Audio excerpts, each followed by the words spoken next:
एक और आपके विषय को धार देने के लिए आ गया हूँ। भूकंप से संबंधित क्वेश्चन आते रहते हैं। ये छोटे छोटे टॉपिक्स हैं कि बच्चे छोड़ देते हैं, तो इसका समाधान मैं बराबर लिख के आता रहता हूँ। जो छोटे छोटे टॉपिक्स हैं छोड़ देते हैं, बाद में यही होता है कि आपके 8 से 10 क्वेश्चन घटा देते हैं। तो ये समस्या का समाधान होने वाला है। जितने भी महत्वपूर्ण क्वेश्चन आज तक पेपर पे बने हैं उन सबको मैंने इस वीडियो में शामिल किया है, तो वीडियो को बिना स्किप किए हुए देखना है। तो चलते हैं प्यारे साथियों, आज की श्रृंखला का प्रारंभ करते हैं। पहला क्वेश्चन है, निम्नलिखित में से प्रत्यास्थ पुनर्चलन सिद्धांत की उत्पत्ति की व्याख्या करता है। बताइए, ज्वालामुखी, चक्रवात, भूकंप या भूकंप एवं ज्वालामुखी। तो इसका उत्तर क्या हो जाएगा, आप कमेंट बॉक्स में भी करते रहें। तो इसका उत्तर हो जाएगा भूकंप की जो क्या है, प्रत्यास्थ पुनर्चलन सिद्धांत किससे संबंधित है, तो आप बताएंगे भूकंप से संबंधित है। भूकंप आप जानते हो पुनर्चलन क्या है, दोबारा भी आ सकता है। भूकंप जिस एरिया में आता है वो बार बार उसी एरिया में आता है और उसमें थोड़ा सा उसके स्पीड में भले परिवर्तन हो लेकिन उसी एरिया में अक्सर आता रहता है। चलते हैं नेक्स्ट क्वेश्चन देख लेते हैं। अब ये उत्पत्ति का सिद्धांत प्रत्यास्थ किसने प्रतिपादित किया था, तो ये बताएंगे आप कौन किसने प्रतिपादित किया था। तो पहला है आपका होम्स ने, दूसरा रीड ने, तीसरा जॉली ने और चौथा डेली ने। तो इसका उत्तर प्यारे साथियों क्या हो जाएगा, रीड ने। इस सिद्धांत को किसने दिया था, पुनः प्रत्यास्थ पुनर्चलन सिद्धांत को, तो आप बताएं रीड ने। चलते हैं। अच्छा, भूकंप के अध्ययन को क्या बोलते हैं, तो सिस्मोलॉजी। भूकंप के अध्ययन को बोलते हैं सिस्मोलॉजी। लेकिन जिससे नापा जाता है यंत्र को क्या बोलते हैं, यंत्र को क्या बोलते हैं, सिस्मोग्राफ। देखो, अध्ययन को क्या बोलते हैं, तो सिस्मोलॉजी, जबकि यंत्र को बोलते हैं सिस्मोग्राफ। और किस पैमाना क्या है, पैमाना रिक्टर पैमाना है। किस पैमाने पर नापा जाता है, तो आप बताएंगे रिक्टर पैमाने पर नापा जाता है। चलते हैं नेक्स्ट क्वेश्चन देखते हैं।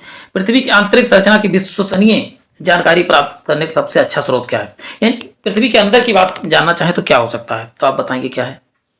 इसका उत्तर क्या हो जाएगा, तो आप बताएंगे भूकंप के विज्ञान से पृथ्वी के अंदर की जानकारी आप ज्ञात कर सकते हैं।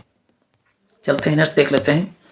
पृथ्वी के नीचे जिस स्थान पर भूकंप की तरंगे उत्पत्ति होती है, जिसे मैं मान लेता हूं धरातल है और यहां से मान लो उत्पत्ति हो रही है जिस स्थान से, यहां से, तो इसे बोलते हैं भूकंप केंद्र। भूकंप केंद्र बोलते हैं, भूकंप केंद्र। और जहां पहली बार ये पृथ्वी से ये सरफेस था, जहां पहली बार निकला, तो इसे बोलते हैं अधिकेंद्र बोला जाता है। यहां पर क्या बोलते हैं, इसे अधिकेंद्र। जहां से पृथ्वी के ऊपर निकला तो उसे बोलते हैं अधिकेंद्र।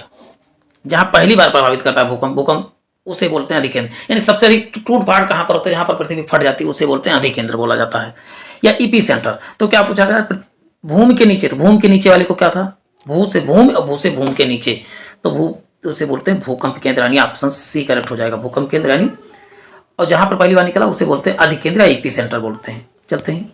भूकंप के मूल स्थान जहां से क्या होता है, भूकंप की उत्पत्ति होती है उसे क्या बोलते हैं बेटो, तो वहां उसे बोलते हैं जहां भूकंप की उत्पत्ति उसे मूल केंद्र कहा जाता है, यानी ऑप्शन ये करेक्ट हो जाएगा। चलते हैं नेक्स्ट देख लेते हैं। अधिकेंद्र भूकंप का वह बिंदु होता है पृथ्वी के अंदर, भूकंप के नहीं, अंदर वाले को तो बोलते हैं भूकंप केंद्र। भूकंप उद्गम केंद्र के ऊपर पृष्ठीय बिंदु को, वह स्थान जहां भूकंप का अनुभव किया जाता है। भूपृष्ठ बिंदु जहां पहला झटका अनुभव करते, तो इसका उत्तर आप क्या बताएंगे, इसका उत्तर हो जाएगा आपका बी।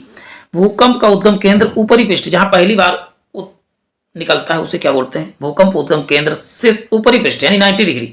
यहां पर देखिए उत्पत्ति हुआ था, इसे 90 डिग्री पर यहां आके पृथ्वी के धरातल पर निकला, तो इसे बोलते हैं ऊपरी पृष्ठीय। देखो, उद्गम केंद्र से एकदम ऊपरी पृष्ठीय बिंदु से, तो इसका ऑप्शन बी करेक्ट हो जाएगा। चलते हैं नेक्स्ट देख लेते हैं। तो नेक्स्ट देखिए, पृथ्वी के सतह के भूकंप केंद्र से ठीक ऊपर के बिंदु को क्या कहा जाता है, ठीक ऊपर के बिंदु को क्या बोला जाता है, तो ईपी सेंटर या उत्केंद्र बोलते हैं, या अधिकेंद्र, यानी ऑप्शन सी करेक्ट हो जाएगा। ईपी सेंटर, इसी को अधिकेंद्र भी बोलते हैं, इसी को अधिकेंद्र भी बोला जाता है। चलते हैं। भूकंप की धरातलीय तरंगे, यानी धरातल तरंगे कितनी प्रकार की होती हैं, तो आप बताएंगे 3 प्रकार की। एक पी तरंगे होती हैं, पी तरंगे ठोस, द्रव और गैस दोनों में चल सकती हैं, जबकि पी तरंगे और एक द्वितीयक तरंगे होती हैं। द्वितीयक तरंगे किस पे चलती हैं, केवल ठोस में चल सकती हैं। और यल तरंगे क्या बोलते हैं, यल तरंगे को बोलते हैं आप धरातलीय तरंगे बोला जाता है। सबसे खतरनाक तरंग कौन सा, तो बताएंगे यल तरंगे सबसे खतरनाक तरंगे होती है, यल तरंगे सबसे खतरनाक तरंगे। तो इसका उत्तर आप देखिए क्या होगा, इसका उत्तर ही यल तरंगे होगा। यल तरंग के जन्मदाता कौन सा है, तो एचडी लव है, एचडी लव है, इन्हीं नाम पे इसको यल तरंग कहा गया। ये तरंगों की खोज करता कौन, एचडी लव, इसलिए एचडी लव। चलते हैं नेक्स्ट क्वेश्चन देख लेते हैं। देखिए, कौन सी तरंगे सर्वाधिक क्षति पहुंचाती हैं, तो हमने सबसे खतरनाक तरंगे कौन सी होती हैं, तो आप बताएंगे यल तरंगे या दीर्घ तरंगे जिसे कहा जाता है, यानी ऑप्शन सी करेक्ट हो जाएगा। एचडी लैब वाले। चलते हैं अंतःस्थलीय भूकंपों द्वारा उत्पन्न हुई समुद्री लहरों को क्या कहा जाता है? तो इसको क्या कहते हैं? सुनामी कहा जाता है, यानी ऑप्शन बी करेक्ट हो जाएगा। चलते हैं नेक्स्ट देख लेते हैं। निम्नलिखित में सुनामी का मुख्य कारण क्या है? सुनामी का मुख्य कारण क्या है? ज्वालामुखी, पर चक्रवात, भूकंप। तो इसका उत्तर क्या हो जाएगा? भूकंप जो है सुनामी का मुख्य कारण है। अच्छा, सबसे अधिक भूकंप कहां पर आता है? तो इसका आप क्वेश्चन ये है, किस पेटी में सर्वाधिक भूकंप आता है? तो परिप्रशांत पेटी में। सबसे ज्यादा ज्वालामुखी विस्फोट भी कहां होते हैं? तो बी ये बताएंगे, ज्वालामुखी सबसे कहां दिखाएंगे? प्रशांत पेटी में। चलते हैं ऑप्शन का 63% भूकंप परिप्रशांत पेटी में आते हैं। किस देश में भूकंप से उत्पन्न विनाशकारी तरंगे जो है सुनामी कहा जाता है? तो इसका उत्तर होगा जापान में। चलते हैं नेक्स्ट देख लेते हैं। तरल पदार्थों को ना होकर गुजरने वाली भूकंप लहरें कौन सी हैं? पी है, यल है या यस है? यस को द्वितीयक तरंगे बोला जाता है, जबकि यल को जो है लव तरंगे कहा जाता है। इसका उत्तर क्या हो जाएगा? दीर्घ तरंगे कहा जाता है यल को। चलते हैं, इसका उत्तर हो जाएगा आपका यस तरंगे। ना गुजर किसमें? लुक तरल पदार्थ में कौन नहीं चल सकता? बताओ, द्वितीयक तरंगे। द्वितीयक तरंगे केवल ठोस में चल सकती है, इसकी चर्चा भी हो चुकी है। रिक्टर स्केल का प्रयोग क्या करने के लिए? भूकंप की तीव्रता के लिए। जबकि यंत्र कौन सा है भूकंप नापने का? सिस्मोग्राफ है, जबकि अध्ययन को बोलते हैं सिस्मोलॉजी। लॉजी लग जाए मतलब अध्ययन की बात हो रही है। समान भूकंप तीव्रता अर्थात समान बर्बादी वाले स्थानों को मिलाने वाली रेखा को क्या बोलते हैं? तो आप बताएंगे, इसका उत्तर हो जाएगा सम भूकंप रेखा कहा जाता है, यानी ऑप्शन सी करेक्ट हो जाएगा। सम भूकंप रेखा होना चाहिए था, सम भूकंप वहां लिखा गया है। किस क्षेत्रों के उन स्थानों को मिलाने वाली जहां भूकंप एक साथ अनुभव किए जाते हैं उसे क्या बोलते हैं? उसे बोला जाता है सा भूकंप रेखा, यानी ऑप्शन बी करेक्ट हो जाएगा। भूकंप रेखा का आकार पराया कैसा होता है? तो भूकंप रेखा का होता है नियमित आकार होता है। भूकंप जिस क्षेत्र में आते हैं सदैव वहां भूकंप आते ही रहते हैं। चलते हैं नेक्स्ट क्वेश्चन है, कौन सी घटना धरातल पर नहीं घटित होती? कौन सी घटना धरातल पर नहीं घटित होती? पृथ्वी की सतह पर नहीं घटित होती।